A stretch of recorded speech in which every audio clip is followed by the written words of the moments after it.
کہتا ہے جو صحابہ قرآن پڑھتے تھے معاذ اللہ زبانی حفظ کے ساتھ، اگر تم موبائل کے اوپر دیکھ کے پڑھو گے تمہیں ان سے دوہرا اجر ملے گا، نعوذ باللہ۔ اگر تیرے میں ذرہ برابر غیرت ہے تو آپ مجھ سے مباہلہ کر لے کہ میں ثابت کرتا ہوں جو جھوٹا ہے وہ سچے کی زندگی میں مر جائے، آجا مباہلہ کر لے۔ مثلا میں ایک دفعہ یہ بات کر رہا تھا کہ جو لوگ موبائل سے دیکھ کے قرآن پڑھتے ہیں نا ان کو ڈبل ثواب ہے، قرآن دیکھ کے پڑھنے کا ثواب، قرآن کو چھونے کا ثواب اور پڑھنے کا ثواب بھی۔ اور میں نے کہا کہ آپ کتنے خوش نصیب ہیں، صحابہ کرام علیہ رضوان کے پاس تو مصحف بھی نہیں ہوا کرتا تھا، وہ تو زبانی قرآن پڑھتے تھے، آپ کو تو ان سے زیادہ ثواب مل سکتا ہے۔ اور پھر میں نے ساتھ ایک جملہ بولا تھا کہ کمپیئر نہیں اب کروانا، مراد یہ کہ اس زمانے میں دو بندے ہوں، میں نے کہا صحابہ کے مرتبے وہ پہنچ نہیں سکتا، وہ کمپیریزن نے آپ نے نہیں شروع کر دینا۔ انہوں نے میرا کلپ کاٹا کہ صحابہ سے زیادہ ثواب ہمیں ملتا ہے، حالانکہ ٹاپک یہ تھا کیا کہ صحابہ کو زیادہ ثواب ملتا ہے یا مجھے؟ ٹاپک یہ تھا کیا موبائل فون پہ قرآن پڑھنا جائز ہے؟ ٹاپک کچھ اور تھا، بات کچھ۔ تو اب ان کی اس نوست جو انہوں نے پھیلانے کی کوشش کی، اس کی برکت سے تو میں نے ان کی رئی سے کسر ہی نکال دی ہے۔ میں نے مسند امام احمد سے حدیث پیش کر دی ہے جو سنن دارمی میں بھی ہے، المستدرک للحاکم میں بھی ہے، امام حاکم نے بھی اس حدیث کو صحیح کہا، امام ذابی نے موافقت کی ہے، شیخ زبیر علی زئی نے بھی اس حدیث کو صحیح کہا، شیخ البانی نے بھی صحیح کہا، اور یہ حدیث مشکات کے آخری چیپٹر میں اس امت کے ثواب کے بیان میں آ گئی ہے، جس کے بعد ان کے پلے کوئی شے نہیں رہی ہے۔ اب رسول اللہ سے ٹکر لے سکتے ہیں۔ ابو عبیدہ ابن جرح عشرہ مبشرہ میں سے ہیں، حضور علیہ السلام کے ساتھ بیٹھے ہوئے کھانا کھا رہے ہیں اور کہتے ہیں یا رسول اللہ کیا ہم سے بہتر ایمان بھی کسی کا ہے؟ ہم آپ پر ایمان لے کر آئے، آپ کے ساتھ جہاد کیا، دین کے لیے اتنی قربانیاں دی، تو آپ فوراً ہوتے تو آپ کہتے ہیں کیا رافضیوں والی باتیں کر رہے ہیں؟ نبی علیہ السلام نے فرمایا ہاں تم سے بہتر ایمان بھی ہے۔ ابو عبیدہ عام صحابی نہیں، عشرہ مبشرہ ہے۔ آپ نے فرمایا کہ وہ لوگ جو میرے بعد آئیں گے، جنہوں نے مجھے دیکھا بھی نہیں ہوگا پھر بھی مجھ پر ایمان لے کر آئیں گے، ان کا ایمان تم سے بہتر ہوگا۔ لو جی پھر اگلی قسط لے لو تسی۔ اسی چیپٹر میں آپ کو حدیث مل جائے گی مسند احمد کی، جو مجھے دیکھے اور ایمان لائے اسے 1 دفعہ بشارت، اور جو مجھے نہ دیکھے ایمان لائے 7 دفعہ بشارت۔ ایک طریق میں 2 دفعہ بشارت اس کے لیے، توبہ ہے پھر توبہ ہے۔ آئیں جی میدان میں، صحیح مسلم میں حدیث ہے اسی چیپٹر میں، مشکات والے چیپٹر کے اندر مسلم کے ریفرنس سے، کہ نبی علیہ السلام فرمایا مجھ سے سب سے زیادہ محبت کرنے والے لوگ وہ ہیں جو میرے بعد آئیں گے، جو خواہش کریں گے کہ مجھ سے میری مال جان مال اولاد بی بچے سب لے لیے جائیں، حضور کی ایک جھلک کروا دی جائے۔ وہاں تو کسی صحابی نے کہا یا رسول اللہ ہم تو آپ سے زیادہ محبت کرتے ہیں۔ اب یہ 3 حدیثیں ان کی اس منحوس پراپیگنڈے کے بعد میں نکال کے لے آیا ہوں۔ اب میں چاہتا ہوں کہ یہ ان حدیثوں کو، جن کی حدیثیں صحت ہیں، اس کا انکار بھی نہیں کر سکتے، تو جب انکار نہیں کریں گے تو ان کو غصہ کس پہ آئے گا؟ میرے پہ۔ وہ میرے پہ نہیں آ رہا ہوگا، نبی علیہ السلام کی حدیثیں، اپنا ایمان بھی برباد کریں۔ ایک میرا کلپ کاٹا کہ صحابی ہونا کوئی فضیلت نہیں۔ اب ایک اہم بندہ سنتا کہتا ہے یار واقعی اس کی بات ماری گی، یہ کہہ رہا ہے صحابی ہونا کوئی فضیلت نہیں۔ اس بندے کے بارے میں جو صحابہ کرام کے فضائل کے اوپر جس کے سب سے زیادہ کلپ ہیں، جائیں لکھیں دنیا میں انکلوڈنگ طارق جمیل صاحب کے، کسی کا کلپ نکال لیں صحابہ کرام کے فضائل کے اوپر، خوبصورت انداز، ایک ایک چیز ریفرنس کے ساتھ بلیک اینڈ وائٹ میں، صرف میرے کلپس ہیں۔ خالد ابن ولید لکھیں، سیدنا ابوبکر لکھیں، سیدنا عمر لکھیں، سیدنا عثمان لکھیں، سیدنا علی لکھیں، اتنے ڈیٹیلز میرے کلپ ملیں گے جس میں میں نے شانیں بیان کی ہیں۔ آپ لوگ تو مرضی کے صحابہ کی شانیں بیان کرتے ہو نا، اور تو اور چھوڑ دو، حضرت معاویہ کے فضائل پہ بھی میرا ایک کلپ موجود ہے، پیچھے تو کوئی بات نہیں رہ جاتی، وہ بھی نہ کھولے تو آپ نے مجھے پکڑ لینا ہے۔ تو مجھے آپ بتائیں گے کہ میں یہ نہیں کہتا ہوں صحابی، میں نے وہ ایک بات کوٹ کی تھی صحیح مسلم میں 321 نمبر حدیث ہے، عمر بن عاص کی موت کا وقت جب قریب آیا، وہ بڑی دردناک حدیث ہے، ان کو اس چیز کا احساس ہوا کہ میں نے حضرت معاویہ رضی اللہ تعالیٰ عنہ کے ساتھ مل کے جو حضرت علی کے خلاف جو جنگ کی ہے صفین، اس میں مجھ سے مس ہینڈل ہوا ہے۔ تو وہ موت کے وقت شرمندہ تھے اپنے اس طرح کے اعمال میں، تو ان کا بیٹا ان کو نہ کہتا ہے کہ جی آپ تو اتنے خوش نصیب ہیں، آپ نے جنگ یرموک لڑی ہوئی ہے، نبی علیہ السلام آپ اس سے اتنی محبت کرتے تھے، اتنی بشارتیں ہیں، آپ صحابی ہیں۔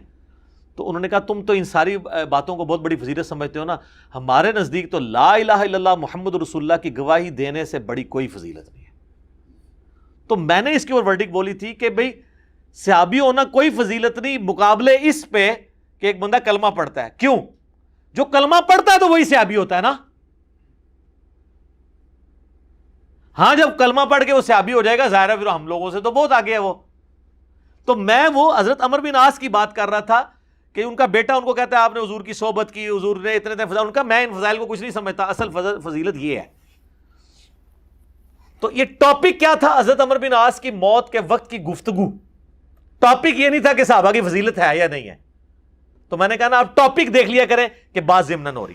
آپ یہ کہتے ہیں کہ جی اس معاملے میں ہم علی بھائی سے ایگری تو کرتے ہیں لیکن یہ جو بیچ میں ایک جز ہے نا اس سے ہم ایگری نہیں کرتے. تو سر بالکل آپ کا رائٹ ہے, آپ یہ حق رکھیں. اور اگر آپ یہ کہتے ہیں کہ آپ اس موقف کا مجھے پابند کرنا چاہتے ہیں تو آپ مجھے بتا تو ضرور سکتے ہیں, پابند نہیں کر سکتے. میں جب آپ کو رائٹ دے رہا ہوں کہ آپ اپنا موقف رکھیں تو آپ بھی مجھے رائٹ دیں کہ میں اپنا موقف رکھوں. لیکن یہ کہنا کہ اس کی وجہ سے ہمارے دل میں میل آ جائے گا, سر اگر یہی باتیں اگر ہم دیکھیں تو پھر یہ بات بڑی دور تک جائے گی. آپ سچائی والے پورشن جس کو آپ سمجھتے ہیں ایکسیپٹ کریں, جو غلط ہے اس کو آپ چھوڑ دیں. یا زیادہ سے زیادہ آپ کو غصہ ہے تو آپ کے علی بھائی کی اجتہادی خطا ہے. اتنے بڑے بڑے بلنڈرز کو آپ اجتہادی خطا کہہ دیتے ہیں, اوپر سے لے کے نیچے تک لوگوں کے. تھوڑی سی اجتہادی خطا ہماری بھی لے لیں آپ کے اپنے زوم میں. میں تو اللہ کے حضور اس کو بہتر سمجھتا ہوں, میں بیان کر رہا ہوں. مثلا میں آپ کو بتاؤں پچھلے اس 10 سال کے اندر مجھے سب سے زیادہ مخالفت جس بات پہ اٹھانی پڑی نا وہ ایک تھی کہ میں حضرت معاویہ کو رضی اللہ تعالی عنہ کیوں کہتا ہوں. وہ کہتے ہیں بخاری مسلم سے بھی آپ نے آل امیہ کی جرائم کی پوری لسٹ بتا دی ہے, اس کے باوجود آپ جو باقی معاملات ہیں ان کو دیکھتے ہوئے بھی مین بیچ میں جو پرسنالٹی ہیں وہ تو حضرت معاویہ کی ہیں, آپ ان کو رضی اللہ تعالیٰ عنہ کیوں کہتے ہیں.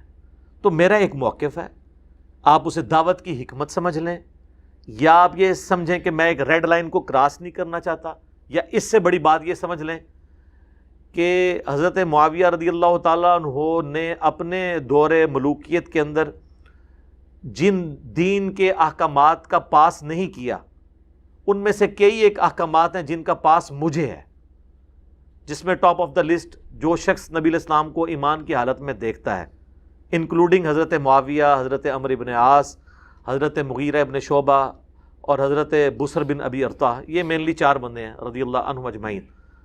تو ان کی ہمیں رسپیکٹ کرنی پڑتی ہے نبی صلی اللہ علیہ وآلہ وسلم کی نسبت کی وجہ سے. کاش یہ لوگ بھی حضرت علی جو خلیفہ راشد تھے ان کی رسپیکٹ ویسا کرتے نبی علیہ السلام کی نسبت کی وجہ سے اور خلیفہ راشد ہونے کی وجہ سے, تو آج امت کو یہ دن نہ دیکھنے پڑتے ہیں. تو میں یہ اشارتاً بات کر رہا ہوں, یہ ایک بڑا ڈیٹیل ٹاپک ہے لیکن یہ امت کا سب سے بڑا ٹاپک ہے, کیونکہ اسلام اور سیاست الگ ہوگی تو پھر چنگیزی بن جائے گی. اس لیے میں نے اس ٹاپک کو ریٹن فارم میں بھی کنکلوڈ کر دیا ہے. میرا ایک ریسرچ پیپر ہے, ریسرچ پیپر نمبر 5B, واقعہ کربلا کا حقیقی پس منظر 72 صحیح الاسناد حدیث کی روشنی میں, جس میں میں نے 200 روایتیں اہل سنت کی کتابوں سے اکثر بخاری مسلم سے بیان کی ہیں. اور بخاری مسلم کے علاوہ جو کتابیں تھیں ان پہ میں نے دور حاضر کے بڑے محدثین کی تحکیم لگائی ہے, شیخ البانی کی, شیخ زبیر لیزئی کی, شیخ شعیب ارناؤت کی رحمہم اللہ اجمعین.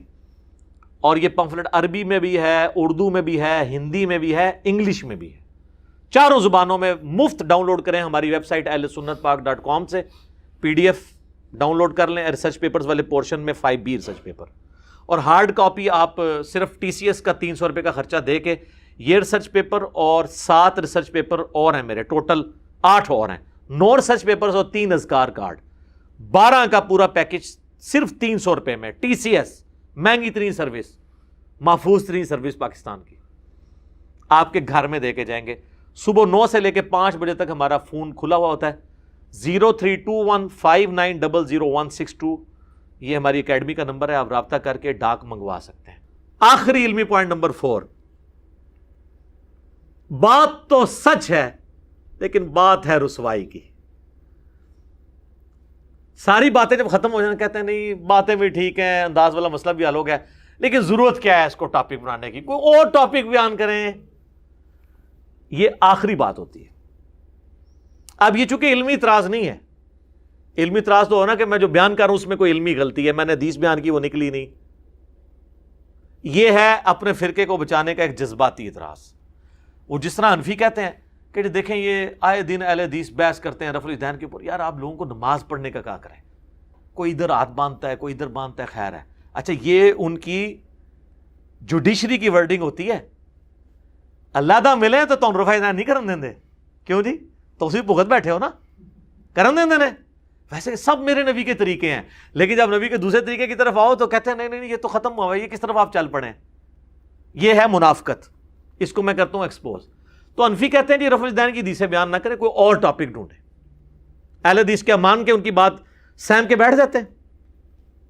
نہیں، کہتے ہیں نہیں یار ڈسکس ہوگی، قرآن و سنت میں ایک بات آئی ہے وہ ڈسکس اسی طریقے سے ہوگی. تو ہر بندے نے اپنا اپنا معاملہ جو ہے نا وہ ملا ہوا ہے. بریلوی کہتے ہیں قل انما انا بشر مثلکم کے علاوہ کوئی قرآن کی آیت نہیں ہے. آپ پڑھیں وما ارسلناک الا رحمۃ للعالمین، آپ پڑھیں من یطع الرسول فقد اطاع اللہ، آپ پڑھیں قل ان کنتم تحبون اللہ فاتبعونی یحببکم اللہ، آپ پڑھیں ان اللہ وملائکتہ یصلون علی النبی اللہم صلی علی محمد وعلی آل محمد. آپ جناب پڑھیں انا ارسلناک شاہدا ومبشرا ونذیرا، آپ پڑھیں وما ارسلناک الا رحمۃ للعالمین. یہ نہ پڑھیں. لیکن اہل حدیث کیا کہیں گے؟ پڑھنی یہی ہے کیونکہ تہاڈا عقیدہ صحیح کرنا ہے. تو اہل حدیثو تہاڈا بھی آل امیہ والا عقیدہ نہیں میں صحیح کرنا بخاری مسلم تو. اور یہ پوچھا نہیں جائے گا، پوچھا جائے گا، کیوں نہیں پوچھا جائے گا؟ آپ ہی میں حدیث سناتے ہیں، فضائل صحابہ میں لکھا ہوا ہے احمد بن حنبل کی کتاب میں کہ حضرت علی کی وجہ سے 2 فرقے دوزخ میں جائیں گے اور 2 گمراہ ہوں گے، ایک ان کی محبت میں غلو کر کے ایک دشمنی میں. تو ہم دشمنی والوں کو ایکسپوز نہیں کریں گے؟ المستدرک الحاکم کی حدیث نہ آپ کو پیش کریں کہ اللہ کی قسم کوئی شخص پوری زندگی روزہ رکھتا رہے اور حجرت اسود اور مقام ابراہیم کے دوران مکے میں نمازیں بھی پڑھتا رہے، پھر بھی ہم اہل بیت کا بغض اس کے دل میں ہوا تو سیدھا دوزخ میں جائے گا. تو آڑے رفع الیدین سارے چکے جانے نے، تو آڑی ساری دعوتیں توحید چکی جانی ہیں، سارے بسترے تبلیغ جماعتیں چکے جانے نے اگر بغض اہل بیت ہوا. اور بغض اہل بیت کا مطلب یہ ہے کہ اہل بیت کے دشمنوں کے لیے دل میں نرم رویہ رکھنا. ہاں یہ بڑا آسان ہے. حسین اور یزید کی محبت ایک دل میں جمع نہیں ہو سکتی، آل امیہ اور علی کی محبت ایک دل میں جمع نہیں ہو سکتی. یہ کوئی اتنا آسان کام نہیں ہے کہ دونوں چیزوں کو پیرلل میں لے کے چلیں. ٹھیک ہے، تو خیر پھر یہ ٹاپک اور طرف چلا جائے گا. اسی طریقے سے وہ کہتے ہیں آپ یہ حدیث ضرور بخاری کی بیان کرنی ہے، عمار کو ایک باغی جماعت قتل کرے گی، عمار ان کو اللہ کی طرف بلائے گا، وہ جماعت دوزخ کی طرف بلائے گی. تو یہ امام بخاری نے تو حضور کی نبوت کی خبروں میں اس حدیث کو لیا ہے. انہوں نے ثابت کیا کہ حضور کے نبی ہونے کی دلیل ہے کہ آپ نے 30 سال بعد والی پیشگوئی کر دی ہے. صحیح بخاری 2812. شیعہ کہیں گے جی وہ ٹھیک ہے، باقی تو علی بھائی اہل بیت کی محبت پہ اچھا بولتے ہیں. یہ نہج البلاغہ سے جو خلفۂ ثلاثہ کی شان میں جو انہوں نے خطبے بیان کیے ہیں اور انہوں نے اس میں ثابت کیا کہ حضرت علی نے معاویہ کے اوپر جو ہے وہ سب و شتم کرنے سے منع کر دیا تھا اہل صفین کو، یہ بات تو نہیں کرنی چاہیے تھی. تو وہ تو ان کو یہ بھی بری لگے گی. ٹھیک ہے، وہ ہر بندہ اپنی مطلب کی بات لے گا. بلکہ اس سے بڑی بات میرا آپ سے ایک کوشچن ہے، مجھے بتائیں کہ عصمت انبیاء بڑی چیز ہے یا عصمت صحابہ؟ عصمت انبیاء. تو یہ جو ہم قرآن سے قصہ آدم اور ابلیس بیان کرتے ہیں، حضرت آدم کی غلطی بیان کرتے ہیں، تو کیا اس میں آپ یہ کہیں گے کہ عصمت انبیاء سٹیک پہ لگ گئی ہے؟ صحابہ سے تو زیادہ ہے نا ان کی. تو 7 دفعہ تو اللہ نے ان کی غلطی بیان کی ہے اور کنکلوڈ یہاں کیا ہے سورۃ الاعراف کے اندر آیت نمبر 27 میں کہ یہ تم سے غلطیاں اس لیے بیان کر رہا ہوں تاکہ تمہارے ماں باپ آدم اور حوا کو جس طریقے سے شیطان نے نکلوا دیا جنت سے تمہیں نہ نکلوا دے. اور اس میں تو آگے الفاظ ہیں ان کے کپڑے بھی اتروا دیے شیطان نے. تو آڑے کپڑے نہ تو مولویوں دی وجہ لے کے سیدھا دوزخ کی ننگے نچو. میں تب آپ کو حق بات بتا رہا ہوں. اور یہ میں بتاؤں یہ اس طرح کی چیزوں کو بیان کو حرام سمجھتے ہیں. بار شریعت میں شروع میں انہوں نے عقائد متعلقہ نبوت میں لکھا ہے کہ جن قرآن کی آیات میں اللہ تعالیٰ نے نبیوں پر عتاب فرمایا ہے ان واقعات کو بیان کرنا، ان کا درس دینا حرام ہے. اور اللہ کہہ رہا ہے ان کا درس دو تاکہ تمہیں پتہ چلے تمہارے ماں باپ کے کپڑے شیطان نے اتروائے تھے، تمہارے نہ اتروا دے. اب اللہ کی بات مانیں یا اللہ کا ایک طرف سے جو خود اپنے آپ کو ٹھیکیدار سمجھتے ہیں مولوی، ان کی بات مانیں، اللہ کی بات مانیں. تو ہر ایک لوگوں نے اپنی اپنی بات ملی. یہ آپ ہمیں سجیسٹ ضرور کر سکتے ہیں، آپ کا رائٹ ہے، ماننا ہمارا اپنا اختیار ہے. ہم اس لیے کہہ رہے ہیں کہ ایک زمانہ تھا کہ بریلوی دیوبندیوں کی مسجد میں اپنے بچوں کو نہیں جانے دیتے تھے، دیوبندی بریلویوں کی. اب مسجدوں میں ابھی بھی نہیں جانے دیں گے کٹر، لیکن ان کے موبائلوں میں آنے سے تو کوئی نہیں روک سکتا. تبلیغی جماعت والے بیچارے دروازہ کھٹکھٹا کے لوگوں کے گھروں میں جاتے ہیں، ہم تو ڈائریکٹ ان کی بیٹھک میں ان بچے کے موبائل میں پہنچ جاتے ہیں یوٹیوب کے ذریعے. تو اس دور میں پھر اب آپ یہ نہیں کہیں گے یہ ٹاپک ڈسکس نہیں ہوگا، آلریڈی ڈسکس ہو رہا ہے. میں نے لوگوں کو صحیح بات بتانی ہے. میں اکثر کہتا ہوں ہم نے یہ فری عالمی جنرل سٹور دین کا کھول رکھا ہے، فری دے رہے ہیں سب کو، ہر ٹاپک پہ آپ کو ادھر سے چیز ملے گی. آج یوٹیوب پہ لکھیں جناب کوئی بھی ٹاپک، درجنوں کلپ میرے کھل جاتے ہیں اور کسی کے نہیں کھلتے اس طرح. نہ وہ بات کرتے ہیں، اور جن ٹاپکس پہ کی ہوئی ہے پیسے کمانے کے چکروں میں انہوں نے ویڈیو اشتہار عورتوں کے لگائے ہوئے ہیں اور دوسرے چینلز کو اڑوا دیتے ہیں اور کہتے ہیں، اور ہر ایک کے نیچے آ رہا ہوتا ہے کہ کوئی ویڈیو اپلوڈ کرنے کی اجازت نہیں ہے، ساری اس کی کمائی ہم نے کھانی ہے. دوسری طرف پردے کی بات کر رہے ہیں، ننگے اشتہار چلائے ہوئے سارے. میں سارے علماء کے نام لیے بغیر کہتا ہوں، میرے علاوہ جتنے بھی اسپیکرز ہیں دیکھ لیں، آپ کو ہمارا کسی چینل جو ہم آفیشلی آن کرتے ہوں ویڈیو اشتہار آپ کو نظر نہیں آئے گا کہ آپ جناب دین کے مسئلے کے لیے کلک کر رہے ہیں اور پہلے ایک ناچتی ہوئی عورت سامنے آ جائے. لیکن یہ سارے حافظہ اللہ، سارے دامت برکاتہم عالیہ نام لیے بغیر، سارے جب ہے تو مطلب ہے 100% سارے وہ یہ کام کر رہے ہیں. ہاں ڈاکٹر سار صاحب کا ایک آفیشیل چینل اس فتنے سے فی الحال تو آزاد ہے، اللہ کا شکر ہے. بعد میں بھی اللہ کرے ایسا معاملہ نہ ہو. کئی باتیں میری کرنے والی تھیں جو میں اس میں مزید ایڈ کر سکتا تھا، لیکن آلریڈی میرے کئی ایک ویڈیوز ریکارڈڈ موجود ہیں. میں نے ایک ڈاکٹرن کلیئر کر دی ہے. اینڈ پہ میں آپ سے کہوں گا آندہ جو کوئی بھی آپ کے ساتھ یہ کلپس والا چکر کرے یا کوئی اور ایشو، میری یہ ویڈیو ان کو دکھا دیا کریں. اور اس کے بعد بھی جتنے بھی اعتراضات آئیں گے ہر اعتراض کا جواب دینا ضروری نہیں ہوتا. آپ کو رائٹ ہے کہ آپ اپنا موقف رکھیں اور ہر چیز اس میں فال کرے گی. میں نے بڑی محنت کے ساتھ ورکنگ کر کے اسے ترتیب دیا ہے پوائنٹ ٹو پوائنٹ. تو یہ باقی لوگوں تک پہنچائیں. باقی ہمارا کام حق بات پہنچانا ہے، وما علینا الا البلاغ، اس سے زیادہ نہیں ہے. اللہ تعالیٰ سے دعا ہے جو حق بات میں نے کہی اللہ تعالیٰ ہمارے دلوں میں راسخ فرمائے. اگر جذبات میں میرے منہ سے کوئی غلط بات نکل گئی اللہ تعالیٰ ہمیں معاف بھی کر دے اور دلوں سے محب بھی کر دے. ہمیں کتاب و سنت کی تعلیمات پر عمل کر کے دوسرے بھائیوں تک پہنچانے کی توفیق عطا فرمائے. سبحانک اللہم و بحمدک اشہد ان لا الہ الا انت استغفرک و اتوب الیک وما علینا الا البلاغ المبین. جزاکم اللہ خیرا.